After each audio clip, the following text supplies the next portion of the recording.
Với nia kan press conference nei tu chung chang hi ZPM sarkar hian corruption hi a ho tak tak lo em moni o kan tia ZPM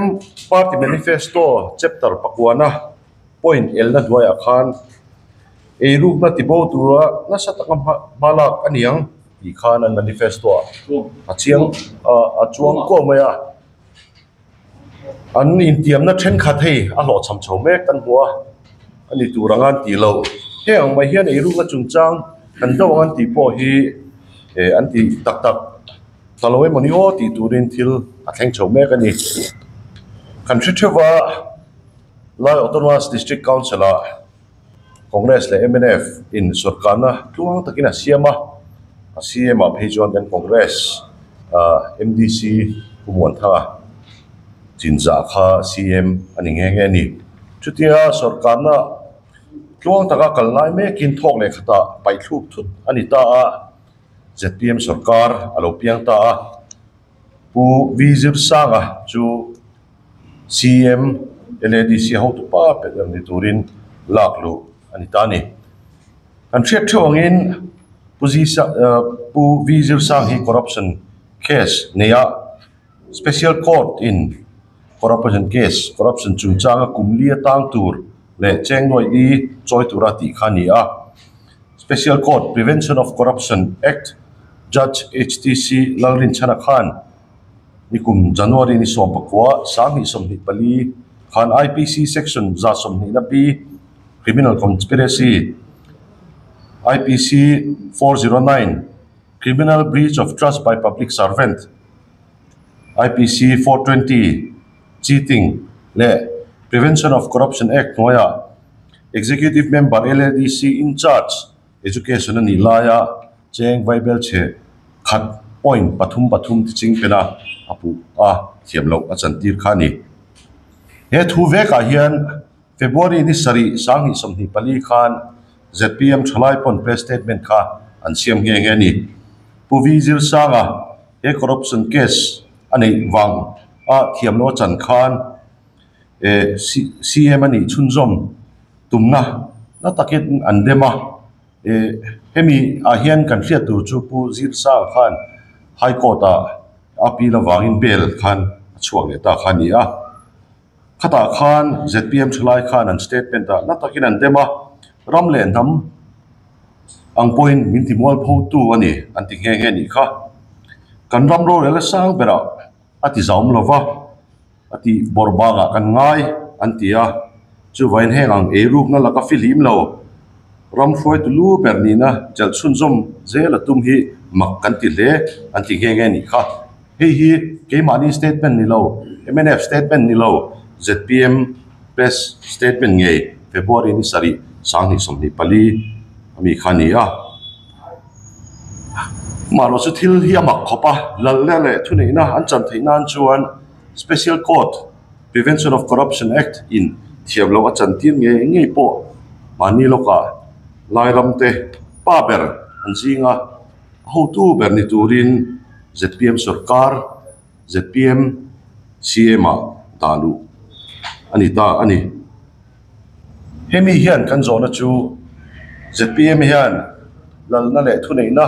an chan theina tur ani phot chuan he corruption case mai ti te chu enga mangai lovin corruption hi an do tak lo nia kan ngai lo theilo ani apani ne la chuan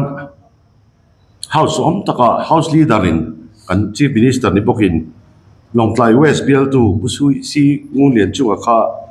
anticipatory bail la turin thuron ka pe ati ta mai kha awan doi thla kan tia apoi kan ti hlani Mizorama ro rel na insang berak kan nei assembly house zaumna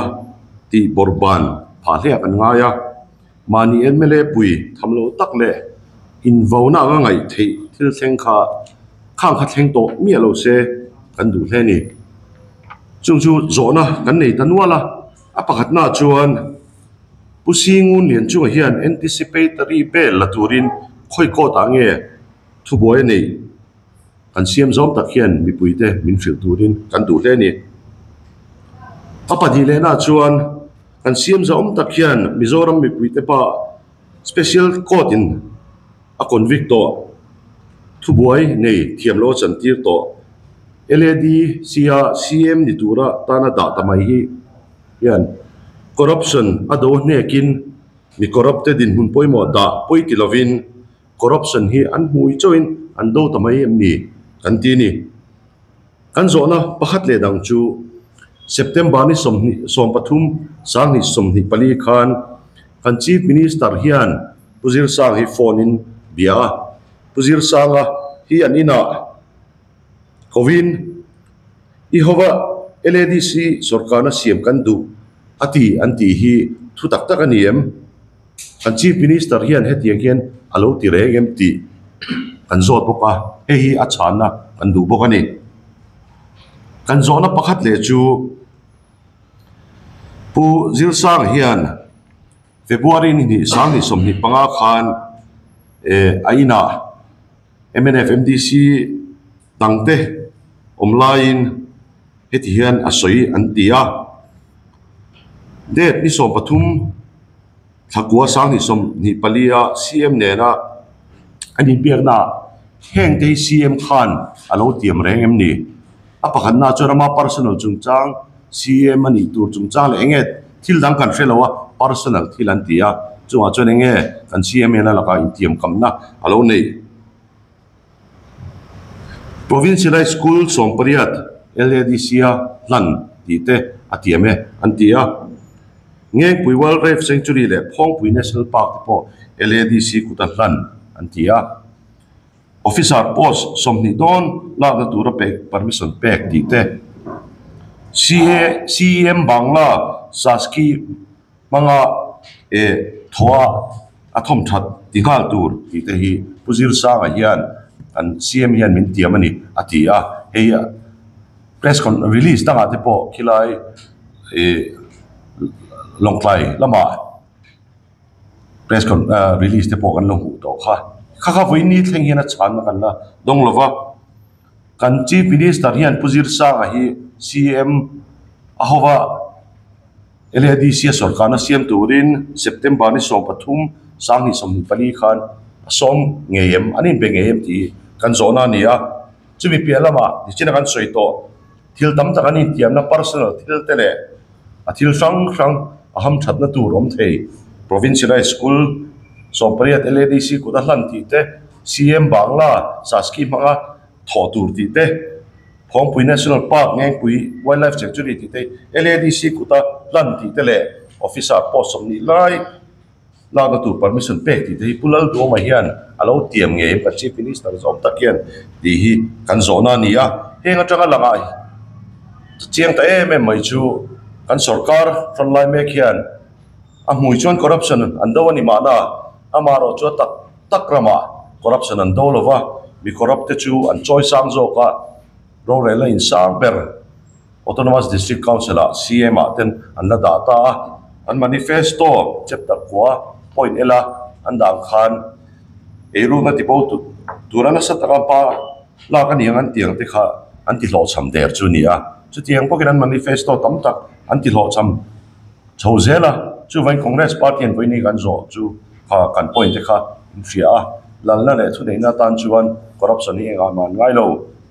ti tele thil house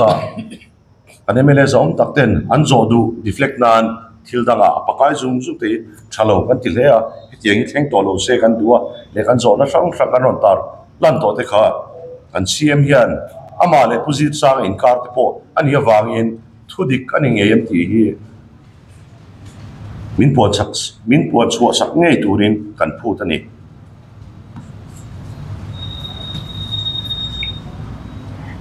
kan le Congress party hian legal chairman kan lia ti zo kan sana hei voinia kan thil ron soi chan po kan hausa kan chief minister zom takhanin empressor ma kan pelowa an local duwa an local kan pom mai ani atia amara chu pressure kha tuna kan ho tu pa khan aron so yang khan na satakin an lo wasiam ti kha achianga assembly me wa pressure kan pelo ati kha tuna assembly chung hian soi fiala se kan du le ani ti ha kan tel tu ani